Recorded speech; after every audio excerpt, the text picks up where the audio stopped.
Hi, this is Professor Pradyot of Leadib Academy. So we'll be discussing video solutions of IB-DP Chemistry HL Paper 2, May 2019. And I have given the paper reference number. So interestingly, we'll be discussing obviously, I'll be providing the video solution. But more than that, I'll be explaining the underlying concepts, okay, for your deeper understanding. That will help you a lot, okay? And if you people are interested, okay, in having much detailed explanation, then you can, we are Leadib Academy, we are providing the courses of majority of the subjects of IB diploma, like chemistry, physics, maths. So I request you to visit our website, Leadib Academy, okay, where you can get the link for getting those courses. Okay, so let's begin with the first question. Question number 1A. Okay, so it is basically the ethyne C2H2 reacts with oxygen in welding torches. Write an equation for the complete combustion of ethyne. So it simply states that is ethyne. So let me write it down. C2H2 plus oxygen, and not only this one combustion, that is complete combustion, that is very, very important. Okay, so it means it is going to produce CO2 plus H2O, and we need to balance this. Okay, why it is important to have an understanding of complete means you are going to get CO2 carbon dioxide plus H2O. If it is an incomplete, there is a possibility that we will get carbon monoxide or sometimes just the carbon. Okay, so we need to be careful. So now what is the interesting part, that otherwise it can be very complicated to balance the combustion reaction. So the formula, what you can remember is this: CXHY plus X plus Y by 4 O2, giving you X CO2 plus Y by 2 H2. Simple, straightforward. So in this case, X is equal to 2 and Y is equal to 2. Okay, I'm just telling you the technique so that you can save a lot of time, but I'm just trying to make your job easy.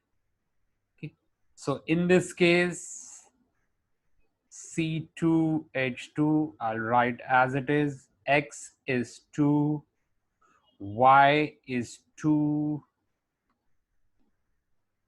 O2, and then X comes as it is and Y comes as it is. So this part in the bracket, that will give you 5 by 2. Okay, C2H2 plus 5 by 2 O2, giving you 2 CO2 plus H2O. We don't write 1. Okay, now we never write ideally in terms of the fraction. So to eliminate this fraction, we'll multiply by 2 on both the sides, okay, throughout this equation. So we will get 2C2H2 plus 5O2, giving us 4 CO2. You need to be careful, we are multiplying by 2. Okay, and this is our balance equation. Simple. Okay, very, very simple. What was important, that you must remember this. Okay, anyway, if you subscribe to our courses, I have taken a separate class, okay, topic covering this, how to balance this hydrocarbon combustion equations. So you will get much deeper understanding. So please do subscribe. Okay. Now we'll start with the next question. Okay. Okay. Next question 1B1. Okay. So we are still on the question number 1. Deduce the Lewis or electron dot structure of ethyne. So what is ethyne? If you recollect, okay, ethyne is like a simple triple bonded structure.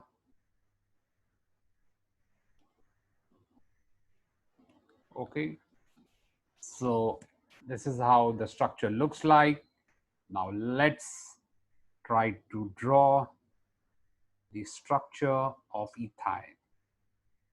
So C, okay, then I'm going to show electrons using dot on carbon.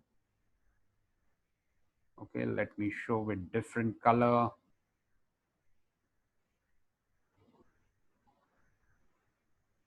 C,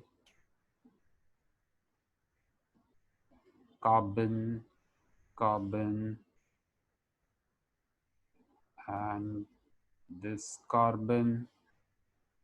Then we will show hydrogens, hydrogens. That's all. Okay. So hydrogen has completed its duplate or duplet, while if you look, observe carefully, each carbon has completed octet. Okay. That's all. So very, very, very simple triple bonded compound ethyne. Okay, it is an alkyne. Very, very simple. Okay, next question 1B2. Compare giving a reason the length of the bond between the carbon atoms in ethyne with that in ethane, C2H6.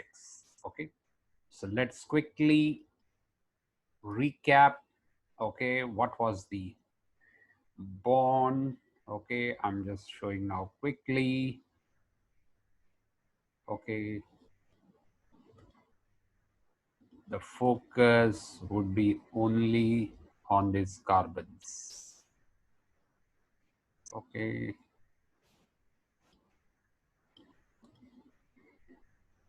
Yes. Okay. I'm not, anyway, let's, I think now let's show the hydrogen also quickly. Okay. This is the hydrogen. Now the question is, while, okay, the question is very, very straightforward. So the question is very, very straightforward, that we need to compare it with the ethane. So in case of ethane, what would be the structure? Okay, the entire focus has to be between two carbon atoms. Okay, because it is a carbon-carbon bond. So you can clearly see in case of ethyne and ethane. In case of ethane, it is a single bond. So only 2 electrons are getting shared equally between carbon nuclei, while 3 electrons each, okay, because it's a triple bond, are getting shared equally. Okay. So obviously there is going to be a much stronger attraction, and basically we call it as bond order. Okay, bond order. That means how many electrons are being shared equally between those two atoms. So in case of ethyne, the bond order is 3. Okay, that is in case of ethyne, while bond order is just 1 in case of ethane. So higher the bond order, stronger the attraction. So I will say attraction is directly proportional to the bond order. This means, okay, directly proportional. So obviously the bond length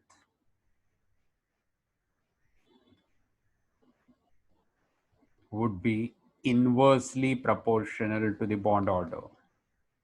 That means stronger the bond order, the bond length will be lower. Okay, very, very simple. Because of the attraction, two carbon nuclei or two carbon atoms, they will try to stay closer to each other. There's a strong bonding, like how two friends, okay, if there is a strong bonding, they will try to stay closer to each other. If there is a hatred, they will try to move away. Same logic. Okay, absolutely same logic you can apply. So here the concept is that you need to remember a bond order. Okay, very, very simple. You can easily understand this. 1B3, identify the type of interaction that must overcome when liquid ethyne vaporizes. Simple. What do we see? That whenever there is a vaporization, okay, what must overcome? Okay, these are the only forces. Okay, so please remember as a concept, when there is a phase change, okay, any phase change, I will say the concept which you need to remember, must overcome IMF, intermolecular forces of attraction. Okay, so we must overcome the IMF. That means we need to supply that kind of energy to overcome intermolecular force of attraction. I mean, let's say there is one molecule like this, okay, I'm calling it as A, and there is another molecule B, or it can be identical. So there is going to be force of attraction. They are attracting each other. Okay, so this is basically the IMF. Okay, so this needs to overcome. Now, what are the various kind of IMF? We have seen one is basically London dispersion force, or what we call van der Waals forces, the weakest force. Then there can be a dipole-dipole,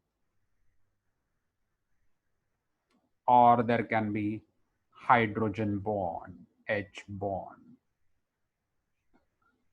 So let's try to analyze that. What are the forces in case of ethyne? Let's try to analyze what are the forces which are possible in case of ethyne molecule. You can clearly see that there is no electronegativity difference, no electronegativity difference much between carbon and hydrogen. So it means dipole-dipole as well as hydrogen bonding is out. Okay, first of all, for hydrogen bonding, it has to, hydrogen needs to get connected to FON. So that question doesn't arise. Then there is no much difference between carbon and hydrogen. So it is not a polar molecule. So the only thing which is present is London dispersion force, which is extremely weak force. Okay, and that needs to be overcome. So the answer is that, okay, London dispersion force.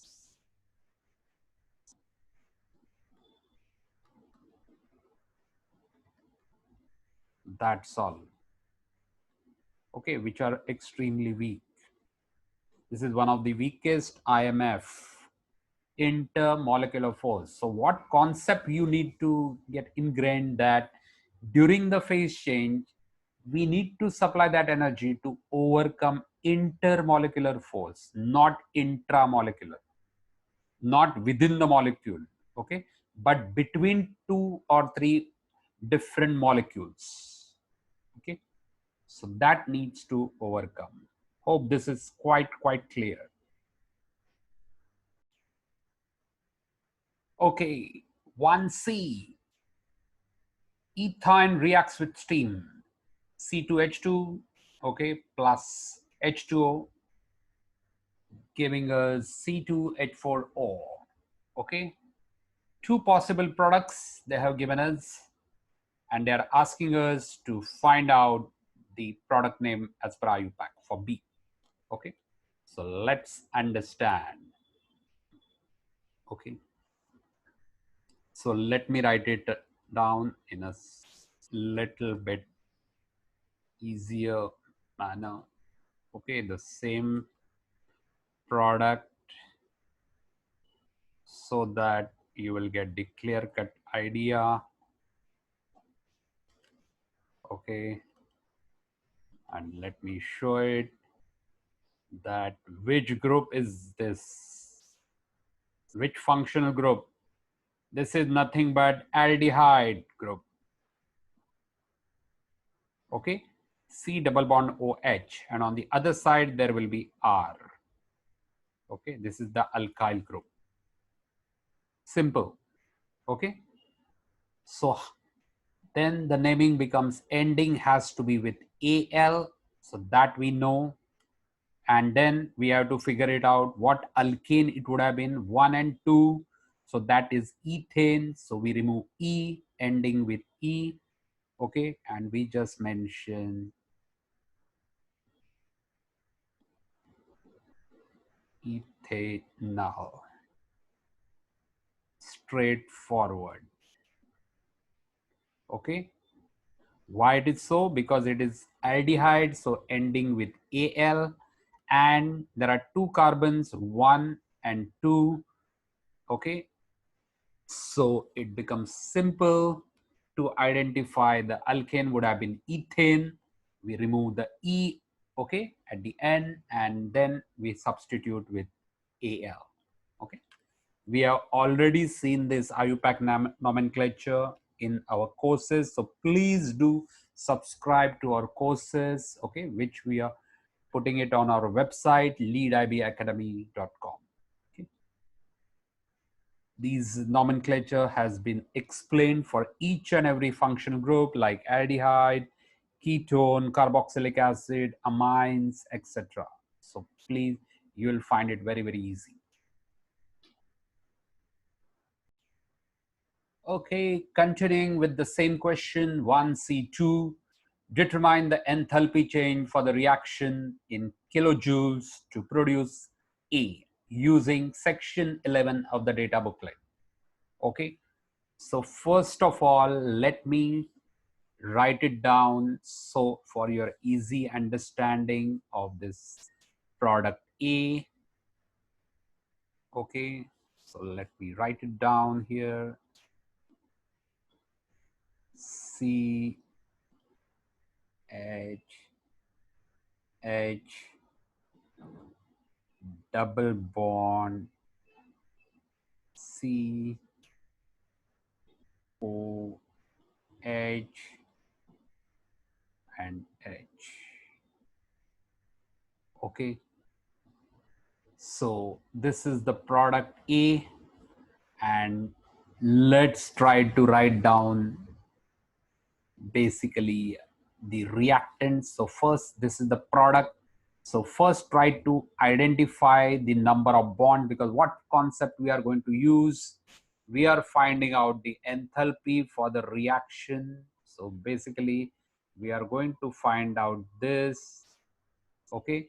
So what concept we are going to use, that bond energy or bond enthalpy, BE of reactants minus B of products. Why it is so simple? What is the bond enthalpy? That means that is, okay, please remember that whenever any reaction takes place, in case of the reactants, okay, on the reactant sides, the bonds are broken, okay, while in case of products, the new bonds are getting formed. So whenever bonds are being broken, we need to supply the energy, and whenever there is a new formation of the bond, because that is a more stable state, energy is coming out. Okay, so that's the reason that we need to apply this formula. Okay, bond enthalpy or bond energy of the reactant minus bond energy of the products. So first calculate, okay, just keep ourselves ready for the product first. I'm just using this, then we'll go to the reactant. So in case of products, how many bonds are there of CH? Single bond, you can clearly see 1, 2, and 3, three numbers. Then there is one bond, okay, one double bond, okay, that is 1, okay, C double bond C. Then one number C and O, okay, and that is one number, and then one bond of O and H. Okay, this is what is pertaining to the product. So now what we can do, okay, what we can do, we can go to the data booklet, okay, but you can always very well refer to that data booklet. So if you go to the data booklet, you will find that for CH bond, okay, C and H single bonded, okay, it is 414. So 3 multiplied by 414. This is for CH. Then what about C double bond C? Okay, sorry. Okay. So C double bond C, how much it is? It is equal to 614. Okay, these values are coming from the data booklet. Okay, table number 11. Then C and O. Okay, what would be the value? It is 358.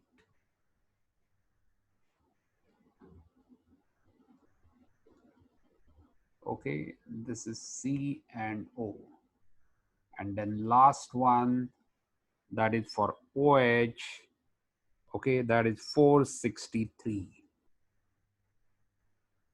These are all average experimental values. Okay, so this figure, it will turn out to be, if you do the addition, it will work out to be 2677. Okay, this is for the products. Now let's look into the reactant sides. Okay, let's look into the reactant side. So please, I'm going to write this down that this is 2677, but anyway, let's try to look into the reactant side, that is C2H2. So the best way is to structure this, okay, and plus H2O. So there is one single, okay, triple bond, so that is equal to, okay, so C triple bond, one number, so that is 1 into 839. Then two numbers, CH bonds, already we have seen CH bonds are 414. Okay, simple. And then two numbers, OH bonds. So that will give you how much? OH bond, we have already seen 463. So let's add Okay, all this, and how much we'll get? We will get 2593 kilojoules.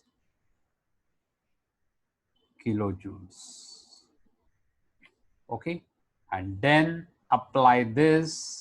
So delta or H is equal to bond enthalpy of the reactants minus products, and answer is minus 84 kilojoules. So that means this reaction is going to be exothermic. Okay, this is going to be exothermic, and we know very well in case of exothermic, okay, the products are going to be more stable. Okay, that is a concept what you need to remember, because heat is being evolved. Okay, so minus 84 kilojoules. Okay, that means 84 kilojoules heat will be released. Okay, and it simply states that products are more stable as compared to reactants. That's all. Okay, very, very straightforward. Okay. So it is basically involving calculations. Okay, so always it is very, very simple. What you need to do, you need to write down the molecular formula, identify the number of bonds, go to the section 11 of the data booklet, find out the values, straightforward. Okay, and then just calculate. And what formula you are using? Bond enthalpy of reactant minus bond enthalpy of product to get the enthalpy of reaction. Very, very simple.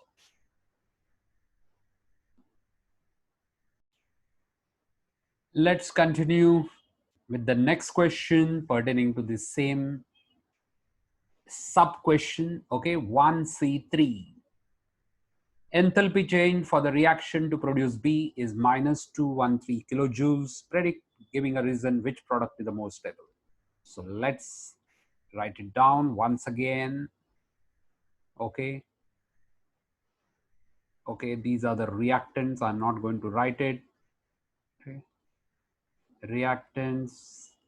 There is a product A, which is having, just now we calculated, okay, its energy, that is minus 84 kilojoules. And then there is a product B, whose enthalpy of reaction is given enthalpy change as minus 213 kilojoules. Okay, this we calculated in the previous part, calculated, given. Now tell me, out of these two products during the enthalpy change, in which reaction the more heat is being evolved? Straightforward, in case of product B, more heat is being given out. That means 213 kilojoules heat is being given out.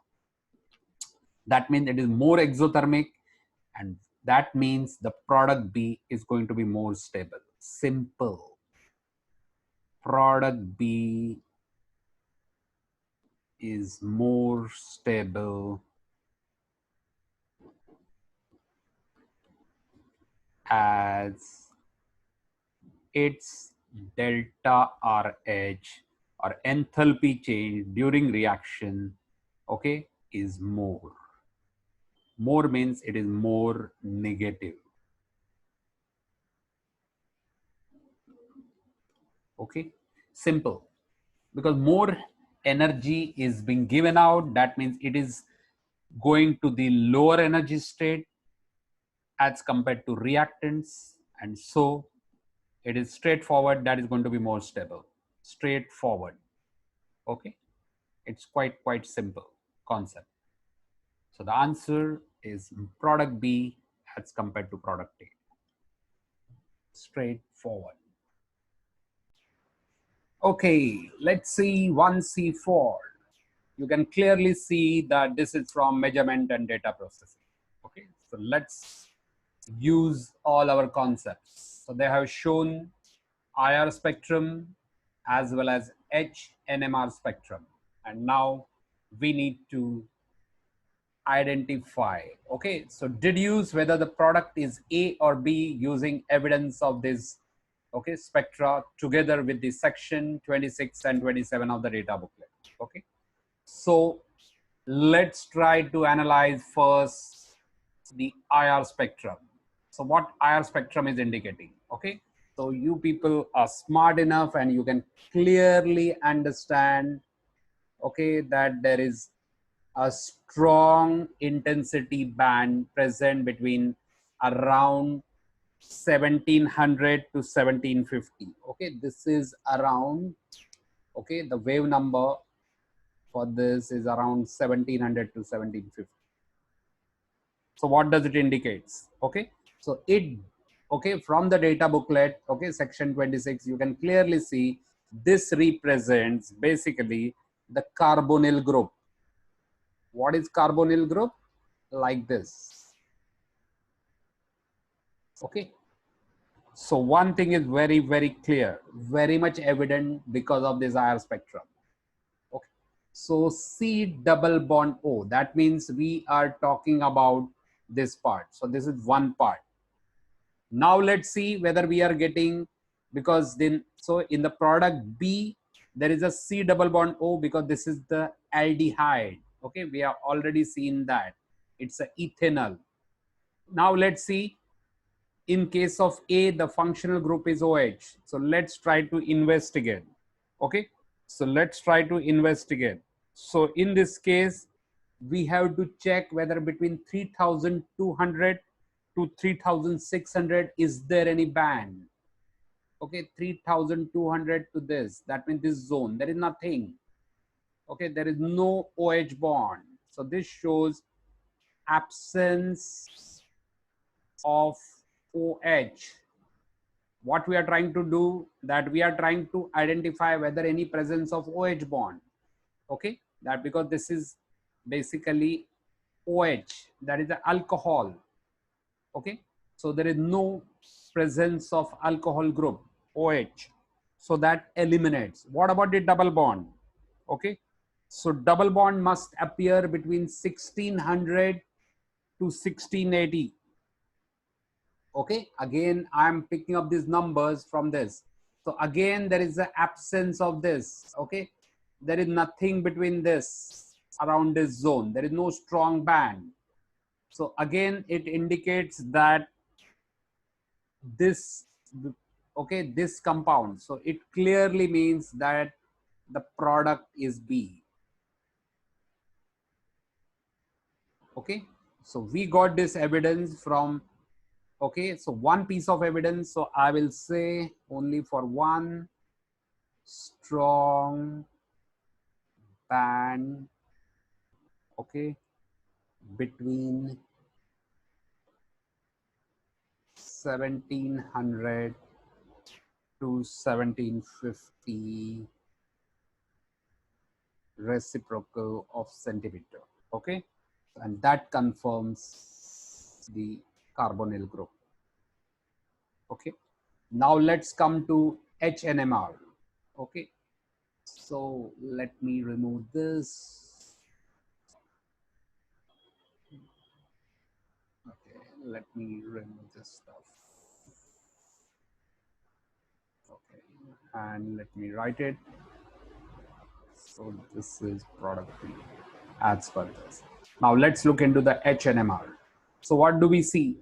We are seeing basically two peaks. Okay, and what those peaks are indicating? Very, very simple. They are indicating the proton environment. So let's try to identify how many proton environments are there. So let's try and analyze for the product A. So this is one environment, I'll call this one, then there is one, that is second, and there is third.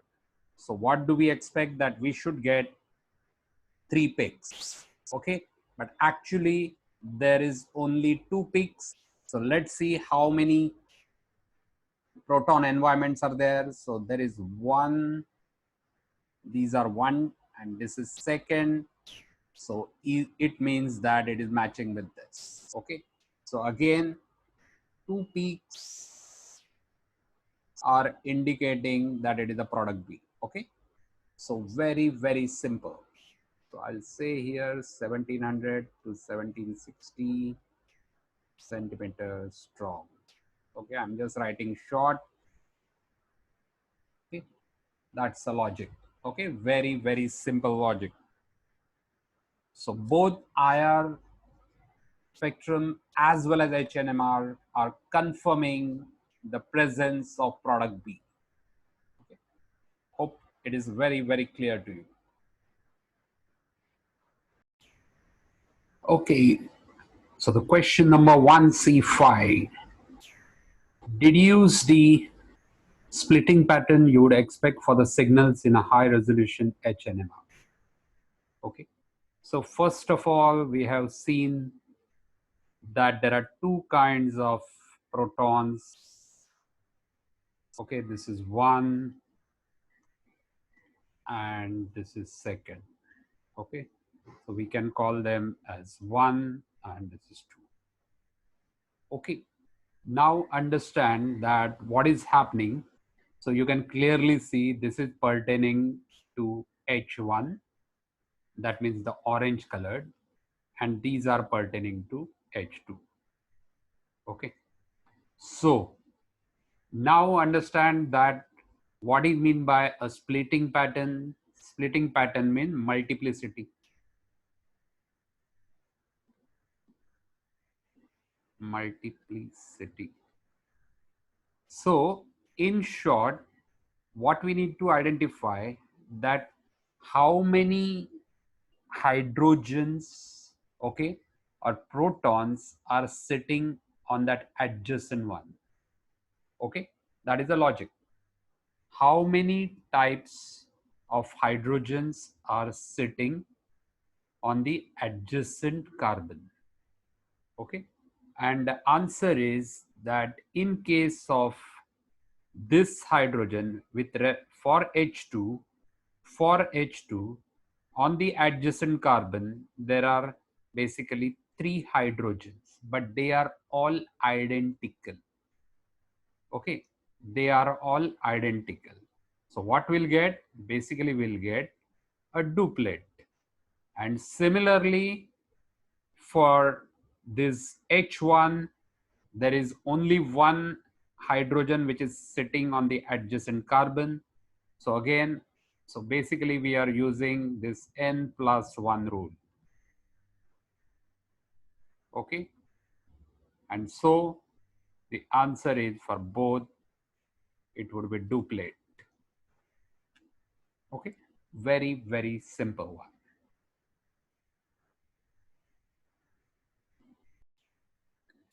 Okay, 1D, another interesting question from organic chemistry. Product B, that is ethanol, okay, can also be synthesized, that means manufactured from ethanol, that is alcohol. Suggest the reagents and conditions required to ensure a good yield of product B. So important part, okay, that please note that aldehyde, okay, can be obtained from oxidation of primary alcohol. This point has to be very, very clear. Primary alcohol oxidation,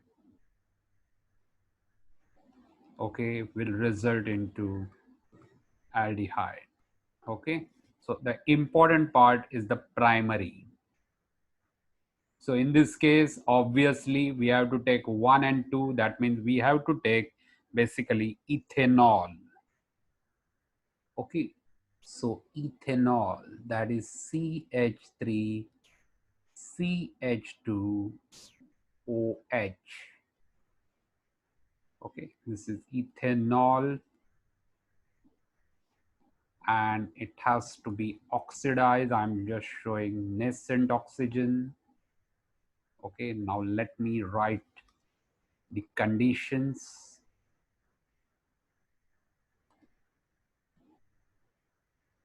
Okay, and the reagent. So this should be very, very clear. So it should be acidified, good, strong oxidizing agent like K2Cr27. Okay, acidified is very, very important, or acidified KMNO4. And that will result into CH3CHO. This is our ethanol. Okay, that is the logic and important part, that okay, if we balance it, we'll find that there is a water. So this will be the water vapor. So because we are basically heating, so I'll show heat.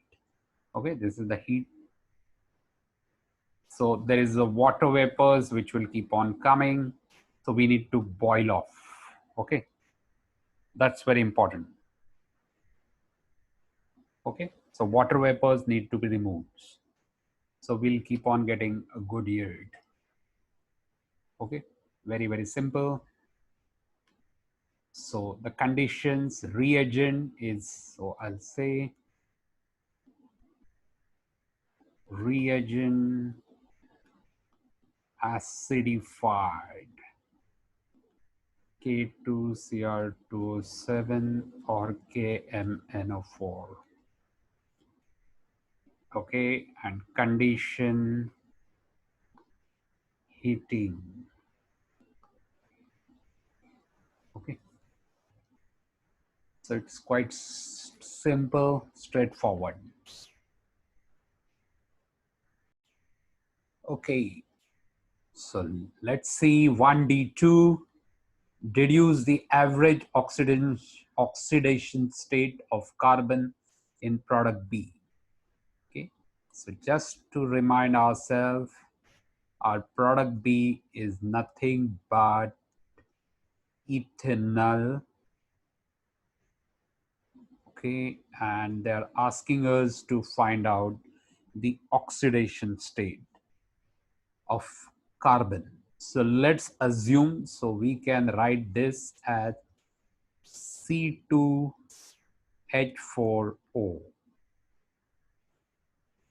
So assume that carbon oxidation state or oxidation number is X. Since there are two atoms, we know how to calculate the oxidation number. So that is 2X. Okay, then there are 4 hydrogens. Hydrogen is always +1 except hydrides, metal hydrides.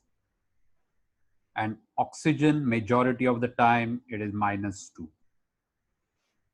Okay, so this is equal to overall, it is a neutral molecule, so that is going to be 0. So this will give us 2x plus 2 is equal to 0. So x is equal to -1. That means oxidation state OS, oxidation state of oxygen, sorry, what I'm talking about, oxidation state of carbon, sorry, okay, of carbon is equal to -1. So carbon is having oxidation state of -1 in this ethanol. Okay, that is very, very important to remember, that in the ethanol, the carbon's average oxidation number, okay, that is -1. Simple.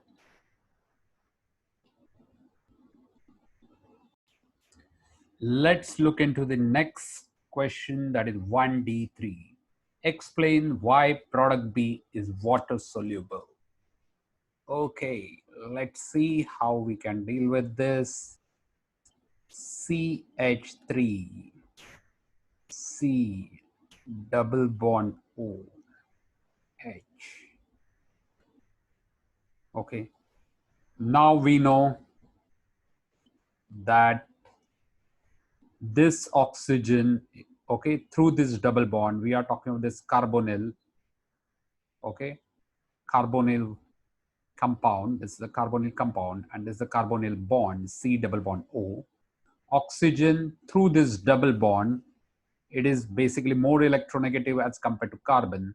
So it is going to become a partial negative.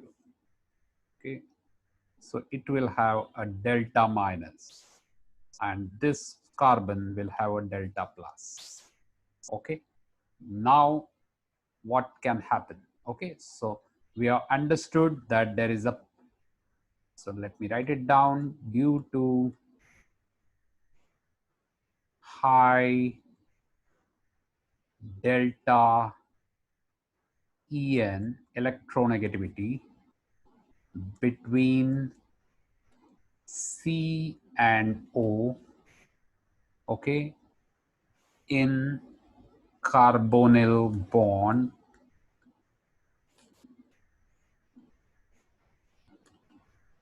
oxygen develops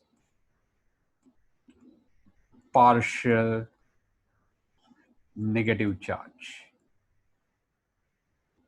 Okay, this is important.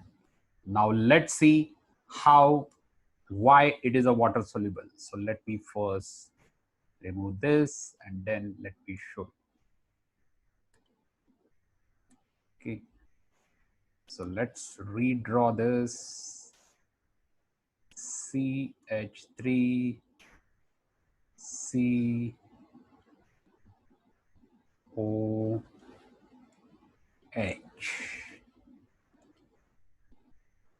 Show this as delta minus. Okay, now comes the water molecule. So let me show with different color. Okay, so there's a water molecule HOH. So what is going to happen? Very, very simple. Okay, we know that this is delta plus because oxygen has grabbed the electron towards it. So oxygen will have a delta minus, all these hydrogens will have a delta plus, and now important thing, that there is going to be a bond, okay, bond between this oxygen, which is partially negative, and this hydrogen, and this is called hydrogen bond.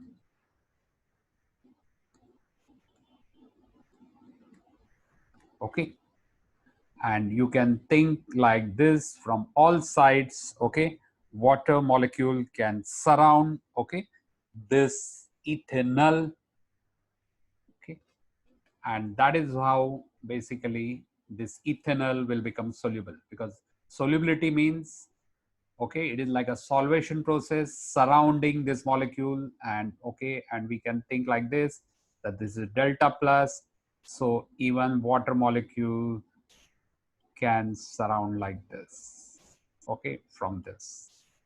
Okay, so that is how the solvation will take place. The main contribution, it is the hydro, because water is a polar molecule, and ethanol is also having some polarity. So whenever there is a polarity, we can always think of solvation. So basically the polar solvent will try, okay, it will dissolve the polar molecule. Okay, like dissolves like, that is what is the phrase, like dissolves like. So we can say H2O being a polar will dissolve CH3CHO. Okay, because this is also having a full. Okay. So the important thing is always remember solvation means basically the water molecule, or for that matter any solvent, is surrounding that other molecule, okay, which we can call it as a solute. So in this case, the ethanol is getting surrounded by water molecules from all the sides, okay, and then it gets entrapped. That is how it becomes soluble. Very, very simple.